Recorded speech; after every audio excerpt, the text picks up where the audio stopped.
Bismillahirrahmanirrahim. Assalamualaikum warahmatullahi wabarakatuh. Kembali kita akan bahas soal-soal atau contoh soal berkaitan dengan pembelajaran fisika.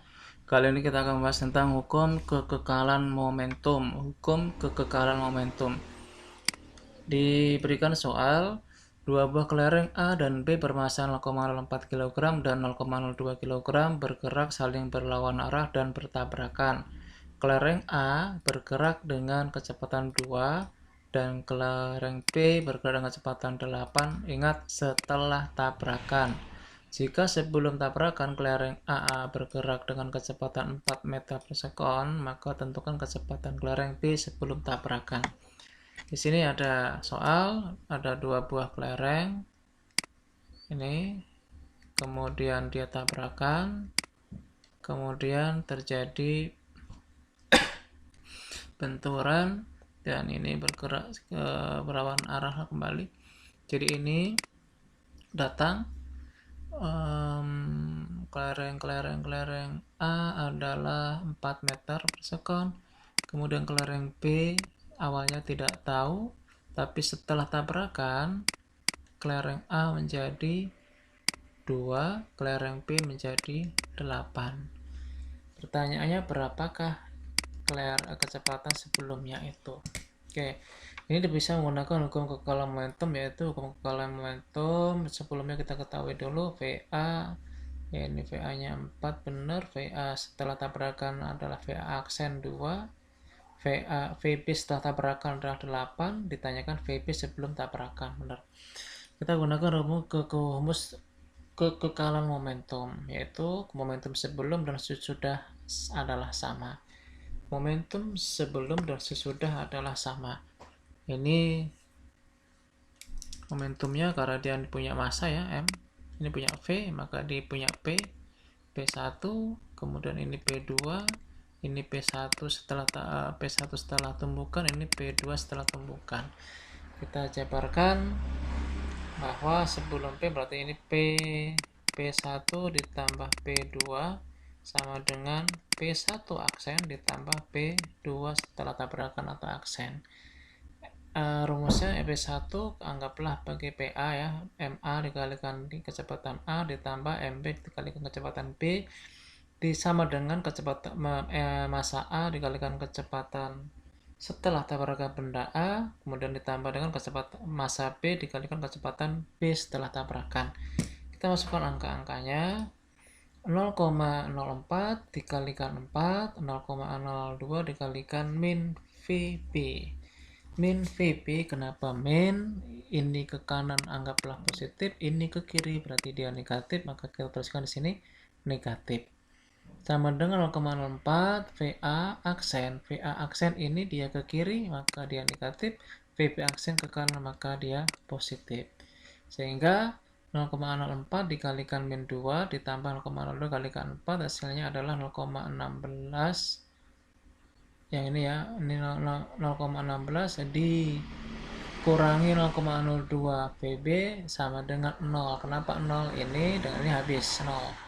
Sehingga 0,16 sama dengan min 0,02 VB. Minnya hilang, maka di sini ada positif, sehingga VB sama dengan 8 meter per sekon. Ini contoh bagaimana kita menerapkan hukum kekekalan momentum dalam menyelesaikan soal yang berkaitan dengan tabrakan atau tumpukan.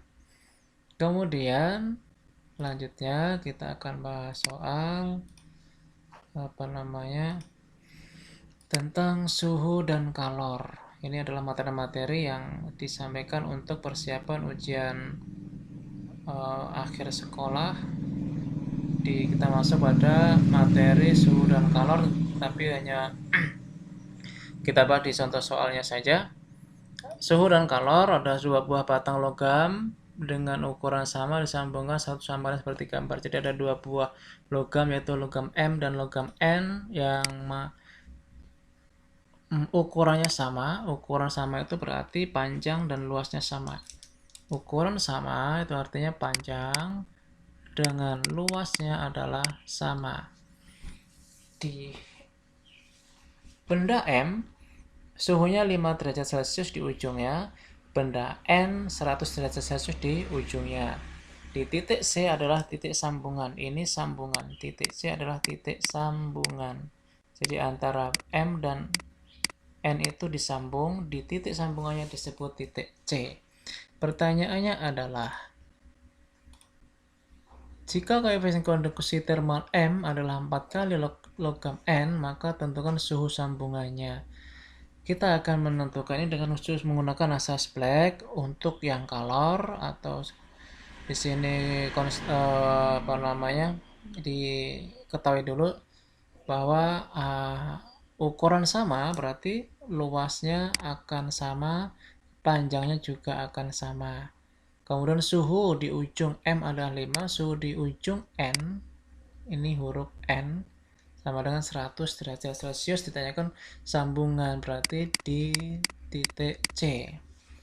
Oke, kita jawab bahwa besarnya kalori yang dibutuhkan M akan sama dengan kalori dibutuhkan N, karena dijadikan satu, sehingga kita punya K, koefisien logam M dikalikan luas logam M dikalikan perubahan suhu yang dialami oleh logam M dibagi dengan panjangnya logam M, begitu juga yang N. Kita masukkan angkanya karena sama, karena AM sama dengan AN, AM sama dengan AN kita bisa buang, LM sama dengan LN kita bisa buang, sehingga kita tinggal punya KM dikali dengan delta M, delta TM sama dengan KN dikali dengan delta TN.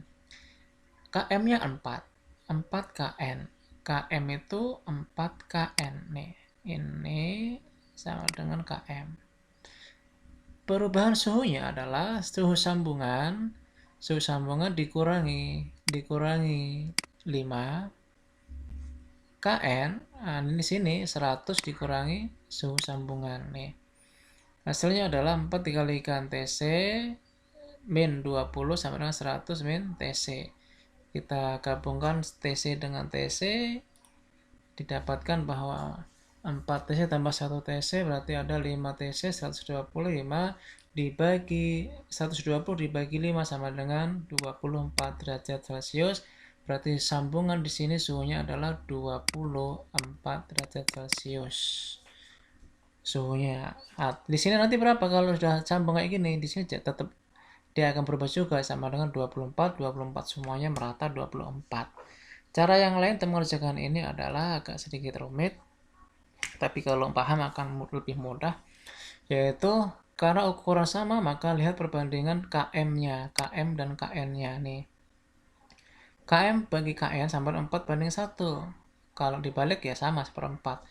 Rumusnya adalah untuk mencari suhu sambungan, bahwa suhu sambungan sama dengan suhu yang kecil ditambah pembanding dari logam N dibagi pembanding logam M plus N dikalikan perubahan suhu. Dari siapa? Selisih suhu antara M dengan N. Sehingga kita masukkan angkanya. 5 derajat ini adalah TM, suhu TM 5 derajat, ditambah 1 adalah miliknya KN, 4 adalah miliknya KM, 100 dikurangi 5 adalah 100 dikurangi 5, ujung kurangi ujung. Maka hasilnya adalah TC sekian, hasilnya adalah 95 dibagi 5 adalah 15, dibagi 5 adalah 19 ini 19 tambah 5 sama dengan 24 derajat Celcius sama. Jadi cara kedua mungkin lebih cepat, tapi hati-hati di penentuan pembanding ini, pembanding N dan pembanding M plus N-nya itu. Sementara ini untuk pembahasan persiapan soal-soal untuk ujian sekolah, hukum kekalahan momentum dan suhu dan kalor. Terima kasih. Wassalamualaikum warahmatullahi wabarakatuh.